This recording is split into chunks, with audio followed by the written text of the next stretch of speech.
Hi everyone, welcome to Marianne's Mystic Mansion. I'm Marianne, and I'm reading the March readings, and I'm on the sign of Gemini right now, so I'm excited. And I started with Pisces this time around. I'm ending with Aquarius, so we're getting through these, and I'm going to shorten them just a little bit. If you're new to my channel, welcome. I greatly appreciate you stopping by, and if you're returning, I greatly appreciate you coming back. It means a great deal to me. I love what I do. I'm a longtime tarot, however you want to say that, intuitive psychic channeler at this point, because I get a lot of information that comes through, and I read it through the divination of the tarot, but I also have extra little messages that just come through when I say them, and maybe you'll understand that. You may not resonate right away, but maybe you will later on in the month and go, wait, I'm going to go back, because I think Marianne said something that's kind of ringing true right now. I hope so anyway. I know that's why I love watching the readers that I watch. And what I find, and I watch about 5 now. I've had to limit because of time and all the other variables. But if I'm watching the 5 that I've watched for a long time, both astrologists and tarot, and 3 out of the 5 are bringing up the same messages and the same cards, I know that is a definite indication of what I need to be listening to and taking into consideration, if nothing else, right? I mean, I'm not all about this. Everything I say is, absolute by any means. You take it and you use it as you will. But this is a very interesting month of March.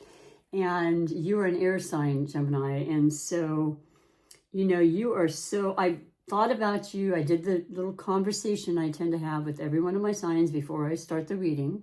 It's what I call my meditation.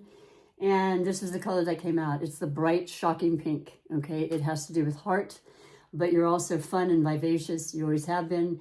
Jupiter's in your sign right now. That happens every 12 years. It was retrograde, but it's definitely station direct. There's so many beautiful things that can come into your life between now and June 9th when it changes then into Cancer. I think a lot of it was building even when it was in retrograde. You still have the energies. It just slows it down a bit. So I'm really excited about that for you, and I'm interested in seeing what this reading has to say. But I want to break down some of the very important aspects of March, as I do every single reading. And I start with the moons and the new and full moons and what sign they'll be in and what date to take, to pay attention to, especially because in March we have 2 eclipses. So that changes the whole energy for sure of the new and the full moons, because it's like 10 times the energy and the strength and the messages, that can last 6 words to 6 months and onward as to what can be revealed and the lessons we learned from them. This happened our entire life. It's nothing new, but it changes the sign that they're in, and it changes the dates and so forth. So we start right off the bat as well with 2 retrogrades. Well, the first retrograde, which starts on March 1st, and that's going to be a retrograde in Venus, the benevolent planet of love planet.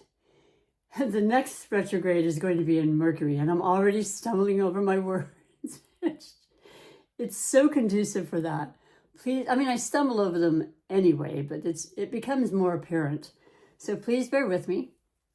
I'm very sensitive. I feel things right on, but we are in the shadow period on both the Venus and Mercury, so it's already been in effect. So Venus becomes fully retrograde starting on March 1st. Well, not fully, because it builds its momentum and it lasts through April 13th. During that time, like with all retrogrades, it's a time of introspection. So we're not going to be trying to start new things and, necessarily think we're fast moving forward in any one direction. Rather, we are taking the time to reconsider. I have the list. I'm going to just bring it over here for you, because it saves me a little time, and it's, every time I've tried to think of all of them, some come, some don't. We revisit things during a retrograde. We renovate. We renew. We reconciliate with people. We release things. we return to things, we relax, we refresh, we reschedule many times in retrogrades, which I think I like a lot about retrogrades. It's not all bad, as long as you know how to work with the energy. And once you do, it's just way easier.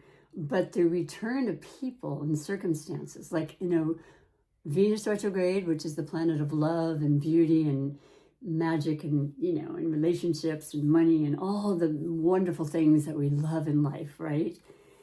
When that's kind of taken a little bit of an energy more inwardly, we're thinking about people, and I'll be darned if they don't show up, or people come from out of the blue that you haven't thought about. Could be an old relationship, could be a love situation, but not always. It could be family situations or people coming back in that regard. Stay tuned, let me know, because it happened the other day. It was a weird way as well. Actually, it happened yesterday. I got a call from a person where I used to rent my business as a massage therapist. And so I saw it on the phone and I didn't register the last name right away. And then as soon as I answered, I could hear the person talking in the background. And she was talking to another woman. Forgive me. She didn't even know she called. I guess it was like what they call a butt call, right? It was an accident. And I could hear her talking, and that was the thing I remembered when I was renting, is I would speak to her and she would talk until I had to say, I have to go. I can't talk anymore. And that was just funny because she never called back. She clearly had no idea.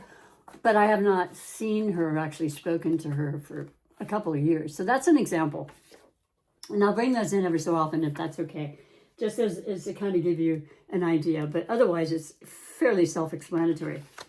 You can expect some people come in through that you haven't seen in a while, for better or worse. And then, so Mercury retrograde, of course, notoriously starting on the 14th, believe it or not. So about 2 weeks into the month and lasting through, I think, 7th of April. That's usually like 3-week period. And so I find that with both retrogrades, the beginning part of it, like the first 2 or 3 days on either side, you notice it the most. There's more confusion maybe and more, understandably different energy going on. And then throughout it, you just kind of become used to it. And then as it turns direct again, once again, there's more of a notable expression of it that's being brought for your benefit, really. All of this is for our benefit. None of it is a negative per se, unless you look at it that way. And can it be a little bit annoying? Of course. I have an appointment book for work because I do massage, as I said, and I always make sure I have that because, technology gets a little funky during retrogrades, and specifically the Mercury one. Nothing we can't handle, but I've had a phone I've had to replace at one point. I already did that. I don't expect that to happen. You never know. But I always keep a separate appointment book that I write in, like back in the old days, because you never know, and I don't want to lose track. So you want to double check things and, review and just dot your I's and cross your T's during that time. And it does have a lot to do with our relationships. There's no getting around it. So I'm going to start, as I always do. I have a little ritual, and I'll tell you what's happening with the program. I'm going to start with the chakra check, which I do for every single sign.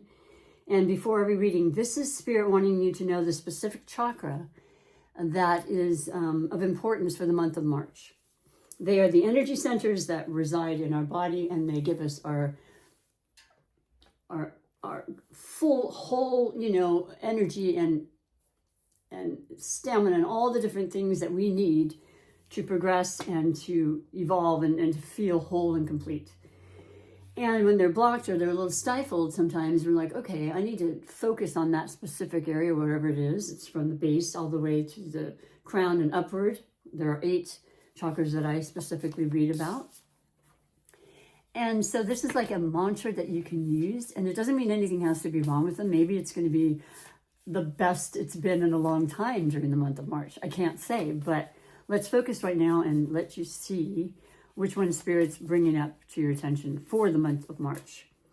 The solar plexus, the 3rd chakra. That's from the root up, and that's the root, the sacral, and then the solar plexus, kind of like below the belly button, And it is all about our confidence and our strength.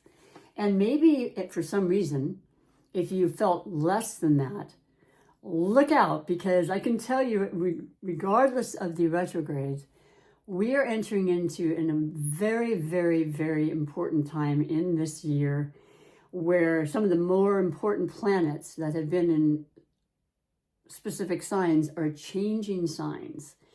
And Aries is going to be very, very affected. So Aries is one of the most confident signs as a fire sign. Also, we had Mars retrograde, the planet that rules Aries, the warrior planet, the motion, the energy, the aggression, the, spirit. Let's get things going, and that confident air, if you will. And that was in retrograde, but it went direct in the last week. So that's going to continue to build as well. That helps with our self-confidence and self-belief, right? So you may feel already that you're like, you know what, with Jupiter having gone direct in your sign, I feel like you, an optimistic person generally anyway, you're an air sign, you're a cerebral sign, you're extremely intelligent, you're very, very witty and vital, and I find you so much fun. And you're changeable, you're a mutable sign, you're ruled by Mercury. Yeah, that is a ruling planet. That's right. And so is Virgo. So that's interesting because we have the eclipses happening, okay? In addition to everything else, we've got the first eclipse happening in Virgo on the 13th as well, 14th, depending where you're at. That's a full moon, and it's going to shine a bunch of light on certain circumstances that need to come through for you. And my goodness, it's so much happening. And it's going to be amazing. And I feel like you're releasing things when it's the south node, which is the Virgo aspect. Both of the eclipses, the eclipses always happen in pairs. It's the polar oppositional signs that always are in these series. And this particular series of Pisces in the north node, head of the dragon, as it were, Virgo in the south node, where we release the tail, it's going to be happening for 18 months. Okay, so that Virgo influence for you could be really great. It could be very, very healing. It could heal your feelings of not feeling confident and bring in, that structure of way more, confidence. So let us read to you what it says. Or may I read to you what it says? I'm sorry, I say that because Spirit's right here with me, helping me along. It says third chakra. So 3 is about evolution. It's about growing. It's with other people. Speaking and sharing as a teacher. Many, many Geminis are teachers, and sharing your wealth of knowledge and things so that you can help people, which is really what you have at the base of your heart always, Gemini. My body and personality are in harmony. I am strong, confident, and centered. Centered is a very key word. I know who I am and the purpose for which I am here. Wow, you say that enough. You can take a little screenshot of that. Hopefully it's not too glary for you. Yeah, that's going to keep this beautiful area just wide open. And that's something you want to feel. Now I am going to replace the actual crystal though, because that's what I do. I wear it around my neck, and I have this little card that references the specific chakra and correlating crystal. And this is a gift that I got that I absolutely love, and I always talk about it. I've had it for since last October, but I am going to put in the appropriate tiger's eye, which is the crystal that represents the confidence and the structure and the luck and many other things. If you want to look it up, all the meanings that the tiger eye can create for you. I use crystals all the time. They help me to feel centered and balanced and protected. And each one has their own definition of how they can do that for you. But this is the tiger eye. It's absolutely gorgeous. Sometimes it looks like an eye. There's usually circles within it, all different types. Beautiful, beautiful stone. So I'm going to put that in there so I can then continue on with the reading. Now the reading this month, Gemini, is going to be a little shorter because I'm running a little behind. And I want to get them all out by hopefully the 2nd or so of March. That's my goal. And I'm pretty good about keeping goals, but you know, things come up and I have to be kind and gentle with myself, because I can be very, you know, I'm very critical of myself at times. And that's where that Virgo South Node is going to help with that. You know, I need that. So I am using the beautiful cat tarot deck, which I love so much. For those that are cat lovers or animal lovers in general, my beautiful cat Eclipse is right across from me over there. Once in a while, you'll see him kind of jumping around in the background. But I love my beautiful Clipper, short for Eclipse. He's a very spiritual, beautiful cat that helps me with my reading. So, and just let you know that I'm going to do the 6-card layout. So I'm going to have 3 cards for past, present, and future. And then I'm going to clarify each of those. And I'm going to finish with 2 other oracles for this month, okay? So hopefully you resonate. And if you like what you see, please do like and subscribe. It's a very simple gesture. There's my pillow to demonstrate the, you know, the subscribe. I got that years ago. But seriously, it is so important, and I'm wanting to reach that $1,000. Oh, I want that too. But no, I'm going to just do one more shuffle. I'm being asked to do so. Although I shuffle these and I bless the cards, asking for concise and clear messages for those in the highest good of everybody involved. No, seriously, I'm wanting to reach that $1,000 subscriber. It's time to become monetized. Help me in my campaign, okay, if you feel so inclined. No pressure, no cost, but greatly supportive. So I've shuffled these. Now I'm going to lay them out, and I will show them to you too. I've changed the angle. I'm so happy I did. Still kind of working with stuff, you know, kind of always experimenting, right? You know about that. Gemini, you're very versatile. You know, you don't like to do anything for too long. Got to spice it up. Always wanting to learn more, you know, very cerebral, as I mentioned. So let's see what we got here for you. First card, entering, you know, into the reading, the recent past, you have the Queen of Pentacles. Woo, look at you. Well, now it doesn't mean feminine. It could be either one. It's no gender association. Anytime there's a queen, though, it's really, once again, emphasizing our feminine duality, because we each have, every one of us have the masculine and feminine dualities within us. It's great to know that they can be balanced, and, you know, you feel our best when they are. But this is about intuition, so it's very appropriate for the internalizing that's happening with a lot of the retrogrades.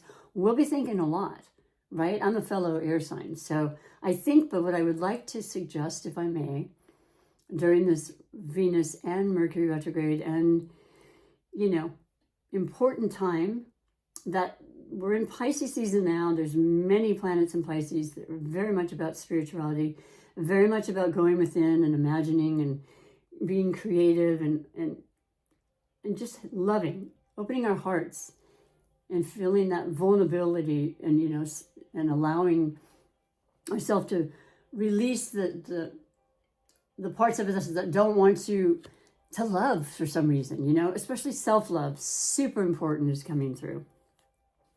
But we have the Queen of Pentacles. So this is the Earth elements. This is the Taurus, the Virgos, and the Capricorns. So you're feeling pretty satisfied in regards to your stability, the Earth energy, the things you can touch, feel that are tangible, and see and smell and so forth, using all your senses. Things are good. You are extremely generous. You always have been, Gemini. I've known that to be true with most of the Gemini. And I have Gemini, you know, family members. Unfortunately, I lost my Gemini sister. It'll be actually 6 years ago this year. I can't even believe that. And she was young, but, you know, it was time. And she's thought of often and loved dearly. But back to you, it's just about feeling really grateful, I think, for all of the... maybe the health that's improved, or, you know, just the things that you need on this material plane. And I love that a lot for you. So that was coming into the reading, and that's something that you've established and have been feeling, which is great. And I think Jupiter is definitely helping you in that way. Then we have the present, and we have the Hierophant.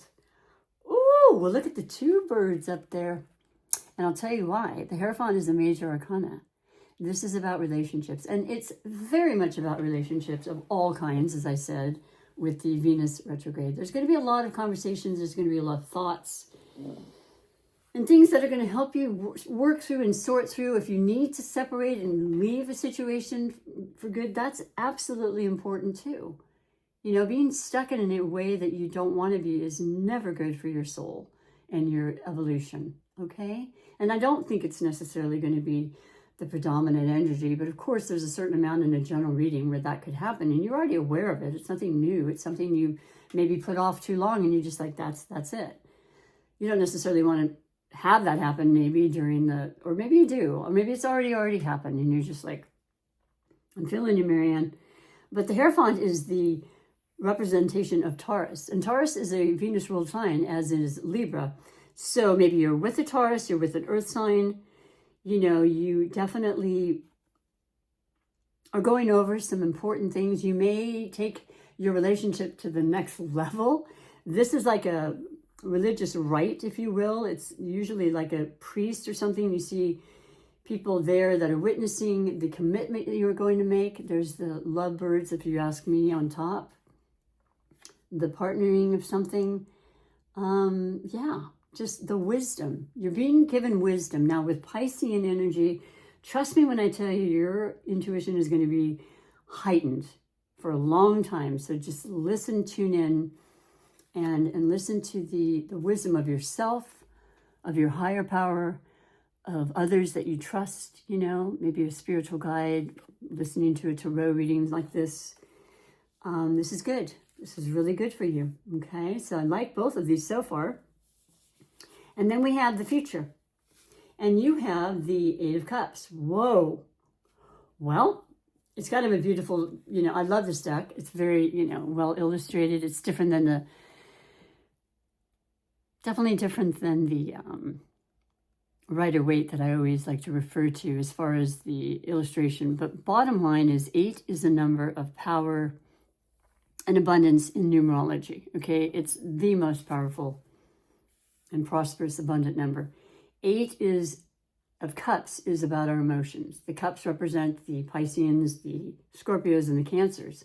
And I said there's a lot of energy with Pisces, and that's definitely filling their deepest desires in heart. They are so loving, so romantic, so compassionate. And removing yourself and moving away from emotions that just aren't working anymore. People, circumstances that are not fulfilling your cups, okay? You're going for the one that will, and she's filling it right there, or he, in the sink, which then becomes the 9th, okay? It's like you're moving away from the 8th, but looking for that 9th. 9th is the card that represents wishes fulfilled. You know what that is. Only you know what that is. It's general, like I said. But this is something that's been on your mind. It could be a job prospect. It could be something you want to do artistically or creatively. A new course you want to teach or learn. All of those are valid for this. I wouldn't say you're going to just jump right into it in March, but you're really going to really fine tune your thoughts about it. You're ready. Okay, that's what this is showing. And I love that for you, because we all go through transitions and we all go through times, and we all know when, you know, I know for myself. When I first started massage 24 years ago, I was anxious, I was excited, I wanted to do it. You know, I went to school, I did all of that, but did I know it would last this long? No, nobody knows. This is the beginning, that we don't have answers to how long, but we always want to continue to grow and to start like that. So even as a retired person, you may go to a class that you haven't been to, and you want to start line dancing, you know, and being more active in the community. You're tired of not being around people enough, you know. That's valid for this too. Let's read the confirmation or clarification cards. For the Queen of Pentacles, we have, oh, wow, Wheel of Fortune. So something has really started to, I would say, on a grand scale, because the Wheel of Fortune is about time, and it's about the turning of fate and events that were meant to be. A Jupiter ruled sign, because Jupiter is the benefactor and the benevolent planet that gives, and, you know, right place, right time, you know, magical experiences and luck and circumstances and serendipitous occasions. So there you are, and coupled with the Queen of Pentacles, which is a very comfortable card, feeling like, you know, you have more than enough and you're willing to share, and you usually do. So that's fantastic. What a great way to clarify what was already fairly established. So then we go into the present with the Hierophant, which I mentioned was the guidance, the, you know, hierarchy kind of feeling of, you know, like, I'm going to go and actually take that step. We're going to go to the Justice of the Peace. We're going to get that priest or somebody of, you know, that can be there to guide you and to speak with you. And you have the 10 of Cups. Oh my God. Wow, Gemini. This is pretty special. 10 is the highest you can get. It is fulfillment in all areas. It's the heart, the body, the mind, you know, the whole enchilada, as they say. And that's spectacular. That is spectacular. Whatever this is and whoever you want to be with and you've chosen, it's going to fulfill you in all ways. That's so far. I mean, everyone has every sign in their, you know, their Western tropical, you know, charts, which is the whole house signs. You can look that up. But I would feeling like Gemini is really doing well at this point, even with the retrograde. Like I said, you're sitting pretty, you're good. You've kind of think about stuff. You're going to be perfectly okay. I have 2 cards here. I'm going to go with this one. And for the future, we had, like I said, the 8 of Cups, moving away from things that aren't working for you emotionally. You're not interested. You've already got this beautiful indication that right now it's solid. It's good. Okay. You're reaching for even more happiness and fulfillment in some area. And you have the 6 of Swords. Yes. The 6 of Swords is so perfect.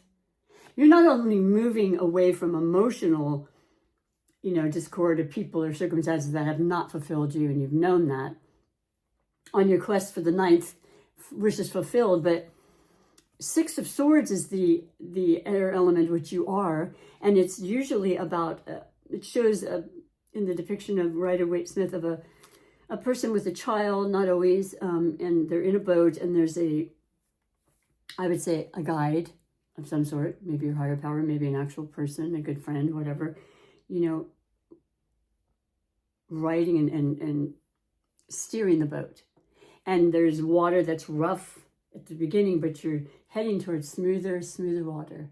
You know, a lot of the troubles and things that were happening with Mars retrograde and the aggravations and the unexplained, you know, arguments and things that definitely occur, that's gone direct. Jupiter's gone direct. That's behind you. There's some fully magical things coming through for you. Embrace that. You know, write down things with this new moon eclipse in Aries at the end of March, which is all about that strength and that confidence, which is what the, you know, solar plexus was leaning towards. Know your worth. Know you are enough, exactly as you are. So, absolutely beautiful.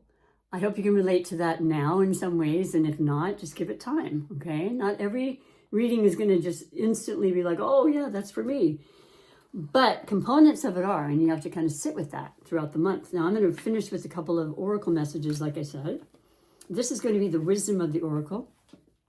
I call it Van Reed. I love this deck.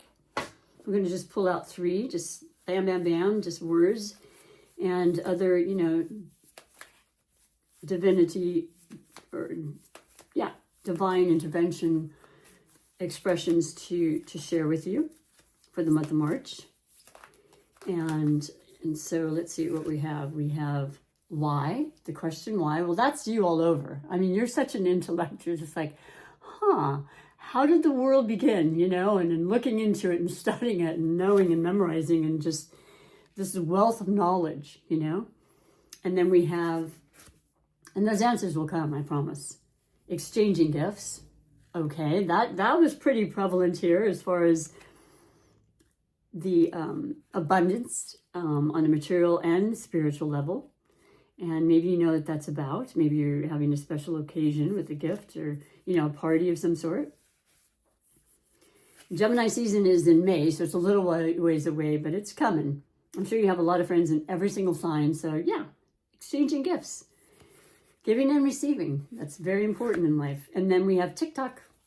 There's a time, and that has to do with the Wheel of Fortune. We all have our own time frame. Saturn has been in Pisces. It will change into Aries. Saturn is the taskmaster that kind of keeps us in check.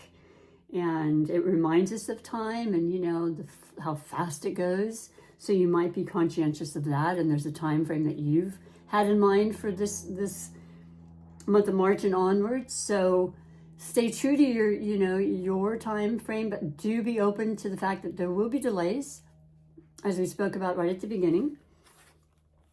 Things are good. That was 3. That's a 3. That's evolving. That's working with others. 27 was the exchanging gifts. That's a 9. We're in a 9 year. It's shedding your skin. It's, moving on and doing things. And then the Y, what number was the Y? It's 31. So that is a 4. 3 plus 1 in numerology. 4 is stability. Why do you have the Queen of Pentacles on the Wheel of Fortune? Because you're always wanting that stability. And, you may like changes and you may like to evolve and all that wonderful stuff, which happens for all of us. But you also like the stability. And you want to know that that's always going to be a part of what you can create for yourself. Okay? So I'll finish with the last one, which is one of my favorite decks. And I've had it a long time, and it's called the Mastery of Love. So I'll pull the one for you specifically. Spirit wants you to know about, and I'll read it and send you on your way to an incredibly transformative month that I think is going to be very, very good for you in many ways. And it says, you are only responsible for your half of a relationship. That's very interesting. That is absolutely true.